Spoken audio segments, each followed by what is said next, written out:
Hi, this is Majanoni, and welcome to another edition of The Good, the Bad, and the Disappointing. We're going to start off with the good, and that can only be Star Wars. Now, this actually has just been a fantastic start. The art by Cassidy is really, really good. The dialogue from Aaron has been awesome. Basically, you're seeing this young, untested Luke Skywalker who, like Darth Vader, just doesn't even give him any type of credit whatsoever. You have great banter between Han and Leia. I mean, these are people who really watch the movies, love the movies, and they think they've really captured the essence of these characters. Even C-3PO, the way he acts, everything has just been really solid in terms of characterization. The action has been good, and basically what we have in this issue here is the rebels are basically trying to escape. And, Luke rescues some prisoners, and that's pretty much backfiring as they're getting killed, and he's blaming himself. Oh my god, what have I done? And you get that almost leak, not a leak, but a foreshadowing where Vader's like, oh my goodness, this lightsaber, that belongs to... And then, you have the AT-AT Walker going through. So, I mean, even though we know what the answer is, it just fits that timeline perfectly. And it's just, like I said, this is one of the few books that I really was looking forward to reading this week. And it was great. I really did like every page was enjoyed, and I just wish that there was more pages. That's how much I enjoy this book. But, I really do hope that all the follow-up books, like for Leia and Darth Vader and so on, that the quality is still going to be maintained. All right. Let's go with the bad, and that is Earth 231. This has got to be one of the most poorly written books I have seen in a long time. Okay, basically what's going on is there's two main focuses here. One is Dr. Fate, and the other is the Atlantis issue. Now, the Atlantis issue is kind of like, they're going, we have to only pay attention to the oceans, because the surface world has, imprisoned me for so long. And then her followers are like, oh, we don't really have an ocean anymore. So, what are you going to do about that? And then she's like, get me my battle armor, and then the very next panel, she's battle armored. It's like instant teleportation clothing. But, okay, I get that part. They don't want to show us all the, the getting the armor, bringing it to her nonsense. I get that. But this is the part here where I just literally just went, you've got to be kidding me. This is just so bad. Dr. Fate realizes he's got to go to Apocalypse, and the helmet sees a more suitable candidate to wear, to be put on, and he basically goes to the kid. Well, dude, it's been fun. Good luck in your war, but I'm going somewhere else, going somewhere where I could be a little bit more appreciated, perhaps. So the helmet goes to this warlock that's on Apocalypse. Turns out to be a bad move. And the helmet goes back to the boy, goes, excuse me, sir. I know we've had a little bit of differences, but this move maybe wasn't the best idea. If you could maybe come back and pick me up. You were really the best choice, but you understand how things go. So let's put this in perspective here. For those of you out there who go, Maginoni, you're just being stupid. This makes perfect sense. Let me put it to you in a way maybe you understand. You have a girlfriend, or if you're a girl, you have your boyfriend. And that your significant other looks to you and says, you're just not up to the challenge, buddy. You're not measuring up to things. That person over there, that one right there, Now that is an impressive specimen that is perfect to fit my needs and goes.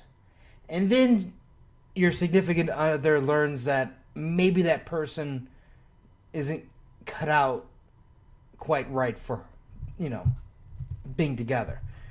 And then they call you right back up and want to come back to you after they basically kick you to the curb. And not only do they kick you to the curb, they kicked you out of your house. And then, basically said good luck. And didn't give you a ride home to wherever you need to go to. And then they expect you to come crawling back. That's what happened to that kid. And that's when I said, this has got to be one of the most worthless pieces of crap I've read in a long time. On one hand, it's hilarious.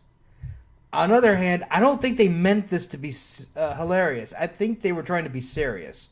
And it was a joke. Really? I'm done. It's like in my head, I've turned this off. This is garbage. I wouldn't even use this to line bird cages with. Bird might get scarred for life. Now the disappointing.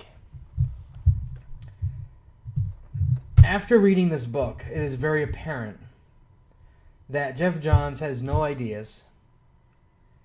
He went straight to manga. Maybe this thing is a combination of a Pokemon to Dragon Ball. Maybe he read some Fairy Tail, maybe he read some One Piece, but obviously there's some Dragon Ball influence in here. And he said, I gotta do something because I gotta shake things up and make things different, just to make things different. And he really made things different, and he made things so stupid. Okay, this is where I go from good to disappointing. The beginning part is great. The fight, I could not really ask for anything more from a DC book in terms of a fight. It's a really good knockdown, smash 'em battle, like you would kind of see on Dragon Ball, and then without the power. And then it gets to a point where Superman's pushed. And he's like, I don't really want to fight you. Well, and that's where it's just like, dude, this guy's going to destroy your planet, and you don't want to fight him. Okay? And then he uses his heat vision, and it basically becomes this solar power of death that, I'm telling you, this scene is in every Shonen Jump battle manga. Everyone has this at some point in time. That's what I'm saying is he read some manga. And so basically the energy is just so strong that he loses his clothes and the bad guy just dies. I mean, not really dies, but he gets beaten. Now, the main difference here is, in a manga, the villain at least usually puts up a little bit of resistance rather than just taking it.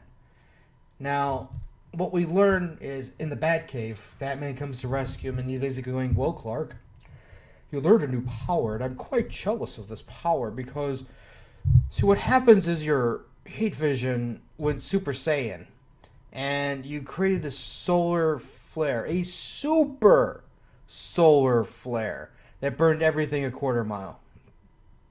And you're a human for 24 hours. So good luck with that. And here's a new costume. Have fun. Now, some people are going to argue, well, this is a great plot device because, if a villain finds out, how is a villain going to find out? First of all, only a few people are going to know about this, limiting power. The main focus of this is basically to give Superman a threat that's so great that he's going to be tempted to use this power, but will he use the power? And if he does use the power, then he's got to deal with the consequences of how many people died, type thing. And that's the main focus of this ability, so from what I can figure out. Now, the thing is, though, it almost looks like they gave him this power just to set him up for their big event that's coming up. Whatever the what the heck is that thing called? Convergence. Yeah, that's right. That's what this looks like. Is they gave him this power so this way he can use it against the powers that be in Convergence. Or maybe this is the power that caused the massive destruction at the end of Earth's End. I don't know. But I'm just going, this is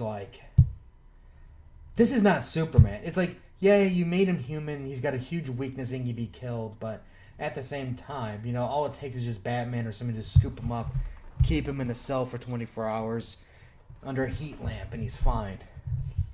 Then, not content at just like screwing up a little bit, we go to the end. And there's gonna be some spoilers here, but Jimmy Olsen's like, "Hey Clark, I got this secret. I haven't told anybody, but the money that I was supposed to have, the billions, I spent it and I gave it to needy people, and I'm a good person, so that's cool, right?" And then Clark goes, "Well, Jimmy, as you can see, I have a secret also, and I am Superman." And I'm just like, oh. It's like this pain that shoots right through my head. That's like, why? This could have been a really interesting book. Just to take out that Super Saiyan Superman nonsense. Because that's all this is. And, for those of you who don't believe me, there's a Pokemon that has a solar flare power. So, Jeff Johns, either watch Pokemon, Dragon Ball, or some other battle manga, and he copied it. That simple. Very disappointed. It's just hard to explain because this is going to be one of those power things that DC will throw out there at the beginning. Look at what we've done. Superman is human for 24 hours. And then 3 writers later, we're never going to see this ability again until some major crisis happens. Years later, when an editor goes, "Hey, didn't Superman have that ability?" Worthless. Totally worthless. Anyways, if you have any comments or questions, let me know. Let me know what your good, your bad, your disappointing was. I do the podcast with Cons, Freaks, and Geeks. That's listed down below. I'll like and share, and I'll have more stuff later. So until next time.